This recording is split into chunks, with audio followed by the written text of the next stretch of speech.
multitude of things that he has done for our community.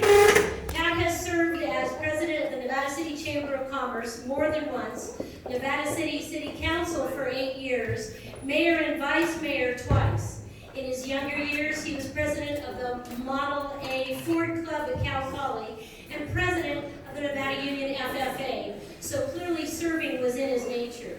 His many accomplishments are beyond what I could carry on tonight. But starting off with the restoration of Firehouse Number 1, the Chinese Memorial on Commercial Street by the parking lot, the 5-stand mill that was made here at the Miners Foundry, which is right out in front, the firehouse on Providence Mine Road, and participating in the general plan update in 1987. Wait, there's more. Pat was involved with the initial groundbreaking of the development of the Narrow Gauge Railroad Museum, the committee to build the food booth at the fairgrounds, and the Save the Sunday Bike Day race movement. Pat and his lovely lovely wife of Diane. Diane says they've been married 54 years. Pat says 53. You can't get it. A long time. They also donated the gold that was traded for the ore cart that's also in front of Miners Foundry. When I asked Pat what was special to him, he immediately beamed about the remodel of City Hall and the rebuilding of the Pine Street Bridge. In fact, when they were doing the foundation, they found an old cable, and there's a very long story that Pat told me about it that lasted for about 45 minutes. We're going to keep it to a very, very short time. But it was the old suspension from the suspension bridge. And so Pat wanted to champion trying to rebuild a suspension bridge where the Pine Street Bridge is. That didn't happen, but we still have a pretty glorious bridge that is the passage into the city. Pat said his years of service was so wonderful because he was part of the Historical Society, and they were so excited about creating what Nevada City has to offer in this community and to people that come and visit. Pat has also entertained us as the parade announcer for Constitution Day Parade, Mardi Gras, and 4th of July. Maybe we should name a street after Patrick Dyer. Pat is a previous winner of the Elsa Kilroy Award and the William Lambert Award for Community Service. His wife Diane is also a recipient of the Stan Halls and Sally Lewis Award for Beautification. Ideas to add the flower baskets to the gas lights. Their amazing jewelry store, Utopian Stone, has also received the Stan Halls and Sally Lewis Architecture Award for their remodel on 301 Broad Street. I'm completely honored to present this award to my friend and my jeweler, G. Patrick Dyer. Yay!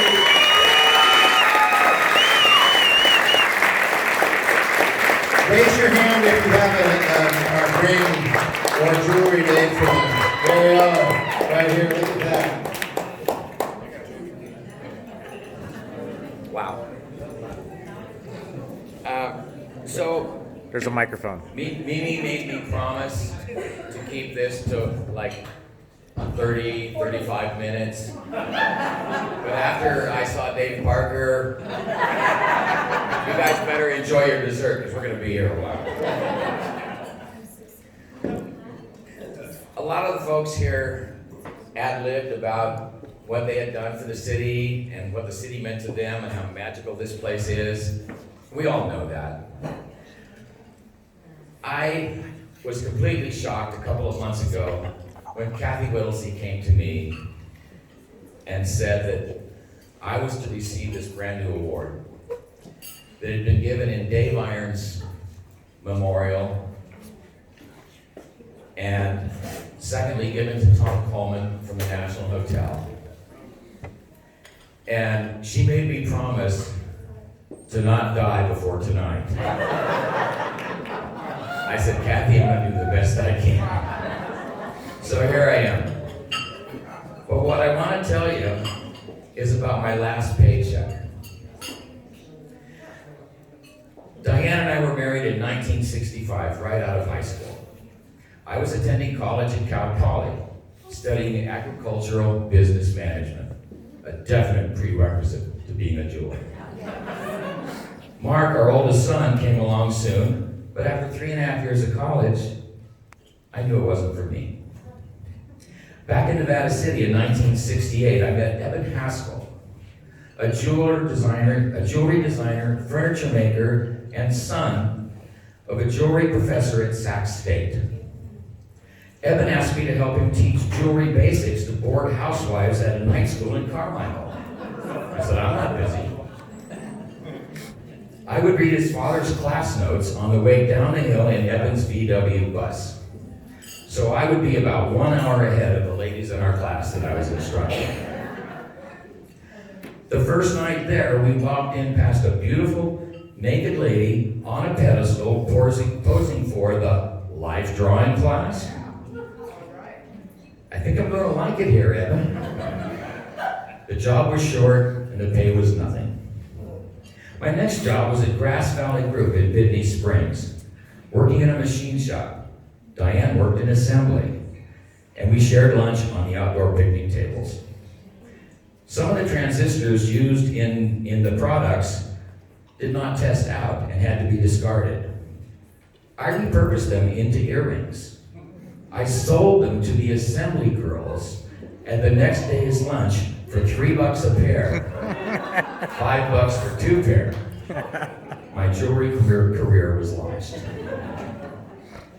My mom heard of a silversmith company from the Bay Area wanting to move to Grass Valley.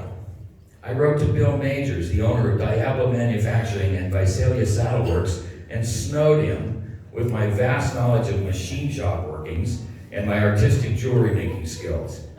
He bought it. Our oldest son, Mark, was 4, and we had just been blessed with twin baby boys. Perry and Damon, off we go to Castro Valley to a real job, $1.78 an hour. On weekends, our family of 5 would cruise on 2 bicycles in Golden Gate Park. We were quite a sight. Then we would cruise back across the bridge in our own VW bus. The company did soon move to Grass Valley and built the first commercial building in Gaudy Gulch, known today as Brunswick Basin. It and Jolly Roger Bowling Alley were the only structures on the then dirt roads that became Jaworski and Maltman Drives. It was 1972. Wow, I had a job, doing what I liked, living where we wanted, and an amazing family. Until Damon, the youngest twin by 4 minutes, fell ill to cancer. He was taken from us at 19 months of age. All fell into depression, but we soldiered on. Bill Majors, owner of Diablo, was approached by the University of Nevada at Reno, looking for someone to teach silversmithing to the Paiutes of Pyramid Lake. I got the job. 1 year, the only white family on the reservation, in a tiny single-wide trailer belonging to the Bureau of Indian Affairs. On first arrival, the trailer was shot out, not lived in for years.